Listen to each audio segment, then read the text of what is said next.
Hi everyone, I'm Cathy Babao and I'm a grief coach, a journalist, and a mother of two adult children. I'm sure just like me, you are experiencing a lot of grief over what has been happening, right? We have experienced so many losses, loss of jobs, loss of contact in a way with the people who are near and dear to us. We don't get to see them. There's a lot of isolation that is happening right now. There is a loss of communication, and generally, it's the uncertainty that surrounds us that is making us feel this grief that we have inside. It's also grief that we feel from, what we read, what we hear on social media, on radio, on television. There's just a lot of grief all around.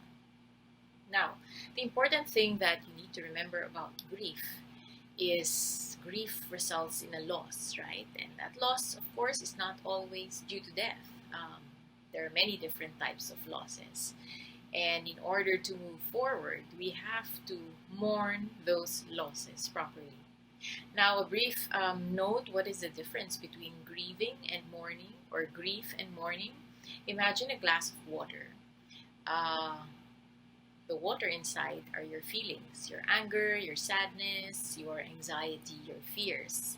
The glass, that's called the glass grief. What is mourning? Mourning is the pouring out of all those feelings that you have inside. It's not good to keep water stagnant in a glass or a bucket.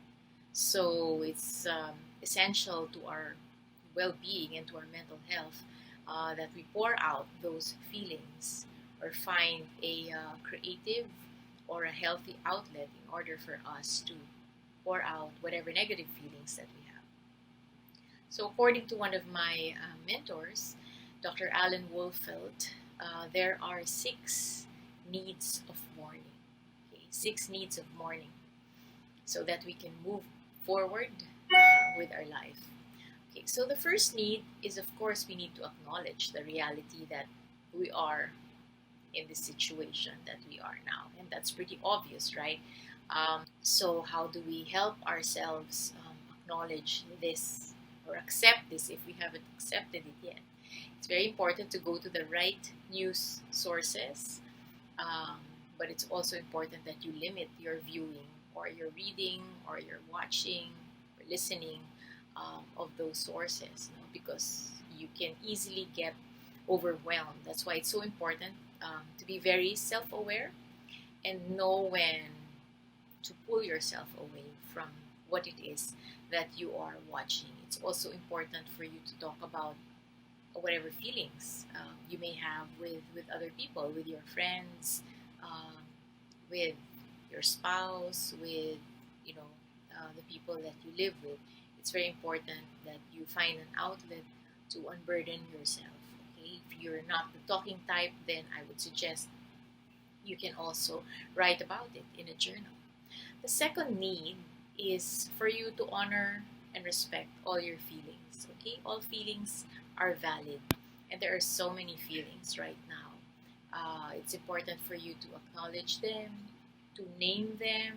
If you are feeling sad, find out what your triggers are, find out why am I feeling sad, what is causing this sadness that I have today, and make sure that you have a venue for expressing those feelings in a healthy manner. The third point is it's very important. One of the important tasks or needs of mourning is for us to ironically practice gratitude for the good in our life. Okay, I know sometimes it's hard to find the good, sometimes it's hard to find something that inspires you during the day. So just try to call to mind, all the good that is in your life. Find out there is always something to be thankful for in each day. Okay, kahit isa lang, there's always something that you can be thankful for. So write it down, send a thank you note to someone, send a text, send a message on Messenger or on Viber or on whatever app it is that you use. It's also good to, if you haven't yet, begin a gratitude journal, or have a gratitude jar. It's like just any little jar, and then in a small piece of paper, you can write what you're thankful for this day, and then put that little piece of paper into the jar. And at the end of 30 days, before you know it, your jar will be filled. And it's a good practice actually to keep throughout the year. And on days when you're feeling bad, you can just pick up one of those papers from the jar and read. Ideally, you should put a date, and put what you're thankful for, and just recall, that what you were thankful for on that day. Next, need number 4 is that we have to be kinder to ourselves during this period.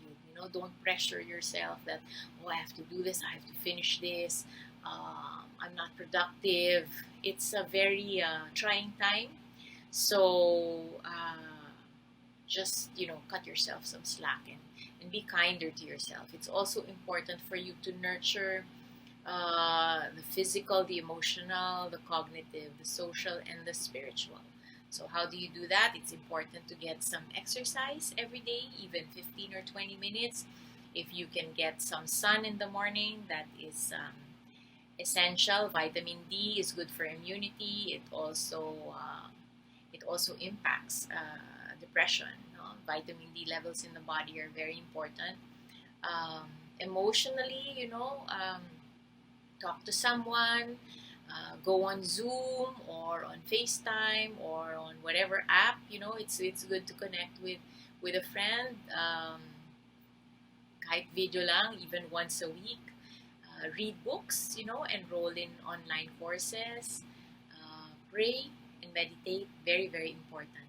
Very important. You can begin your day and end your day. And some people I know sometimes now during this period when there's so much uncertainty, they do it morning, noon, and night.